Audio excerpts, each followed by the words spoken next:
Hello, sweet viewers. Annyeong, that means hi in Korean. I'm Christine from Kimbap TV, empowering you to live a happier and safer life, especially if you're a fellow domestic violence survivor.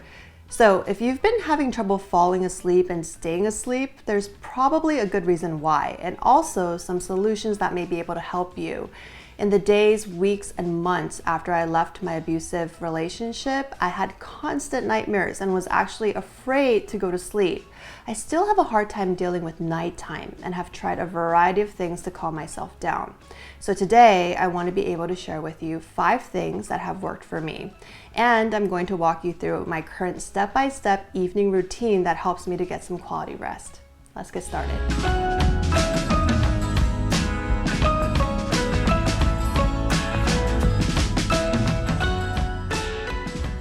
When I was growing up, my grandma and my mom told me not to go outside at night. It's dangerous for girls. I'll get kidnapped. Date ajashi, which is a kiddie way of saying a bad guy in Korean, is lurking behind a bush waiting for me to come out. Does any of this sound familiar? If you're a Korean girl, chances are yes. To this day, when my husband wants to go on a neighborhood walk after dinner, I tense up and tell him matter-of-factly, "Honey, it's gonna get dark soon. We shouldn't be going outside." To which he says, because he wasn't raised that way. As you can see, this fear of the dark lingers forever for me, but add to that the trauma of having been in a physically abusive relationship. Bad things did happen to me at night, but it happened inside my home, which was supposed to be a safe place.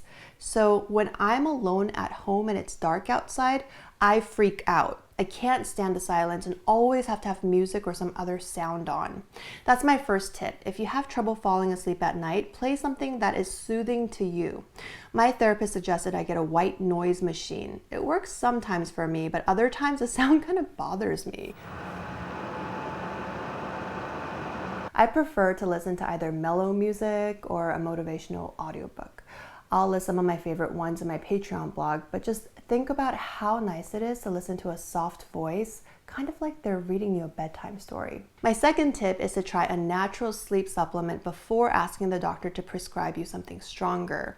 When I worked the early morning shift for local TV news, I had to go to sleep by 6 p.m. and wake up at 2:30 a.m. That's when I discovered the power of melatonin and valerian roots. I also had really bad allergies, so my allergist recommended I take 2 Zyrtecs every night. That transitioned into Benadryl, but recently I learned that Benadryl may lead to an increased risk for dementia. So I'm trying to take less of that and rely more on melatonin. My third tip is to play a game that takes your mind off of whatever it is that's stressing you out. Try to play a non-violent game, so no shooting and no fighting. Candy Crush used to be my favorite game app for the longest time, and then it became Tsum Tsum, then Andy's Golf, and now it's Toon Blast. Clearly, I don't own a Nintendo Switch yet. In fact, I've never owned a video game machine like that before and wonder if it's a good idea to start now. For those who play Toon Blast, I'm currently on level 1647. Playing this mindless game until I get really drowsy helps me to naturally slip into a deep sleep without negative thoughts invading my head. Tip number 4 is to take a hot shower or bath right before you go to bed. It helps me especially if I'm feeling really tense. My muscles loosen up a bit, and the fragrance of the shampoo, the conditioner, and the body wash or bath fizz if I'm taking a bath relaxes me. After a hot shower, I love putting on a lotion that has a calming effect. I tried CBD lotion for the first time because it was on clearance at Anthropologie. Just FYI, CBD does not have THC, which is what makes you high, so it's not intoxicating in any way. It's just very relaxing. Mint lotion and lavender lotion also work very well for me too. And finally, tip number 5 is to try an essential oil diffuser. My friend gave me one for a birthday or Christmas, I don't know, a couple years ago. It's one of those things that stayed in that unworthiness closet that I talked about in my last video.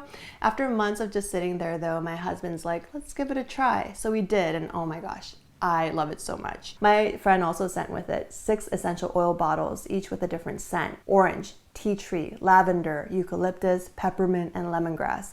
My favorites are lavender and eucalyptus. So now that I've given you my 5 tips, I want to walk you through what my nighttime routine looks like these days. About an hour or 2 before I go to bed, I stop checking all social media and head up to my room with a tall glass of water. I have Alexa and I ask her to play soft jazz. Hey Alexa, play soft jazz. Here's a playlist you might like: Laid Back Jazz on Amazon Music.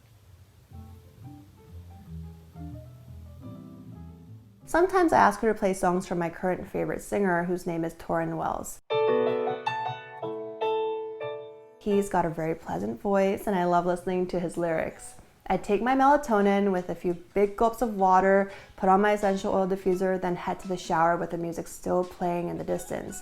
I take a very hot shower and remember how my conditioner smells like Pakasti, a Korean energy drink my grandpa used to like. The body soap that I'm using right now smells like baby powder. These scents signal to me that it's time to go to sleep soon. After brushing my teeth and washing my face, I settle down in bed and turn the lights off. I switch from music to my motivational audiobook and I listen while I play Toon Blast until I get very sleepy. Then I go to sleep and usually don't get up until early morning. I notice that when I'm anxious before going to sleep, chances are I'm gonna have to make some bathroom breaks in the middle of the night. So it's important for me to relax as much as I can so that my bladder doesn't wake me up.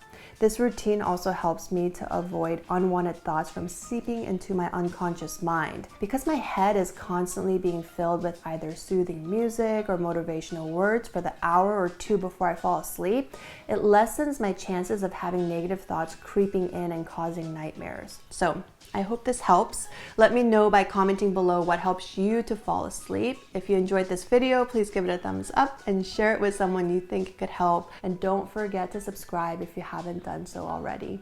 Thank you so much for watching, and I look forward to seeing you again soon. Bye.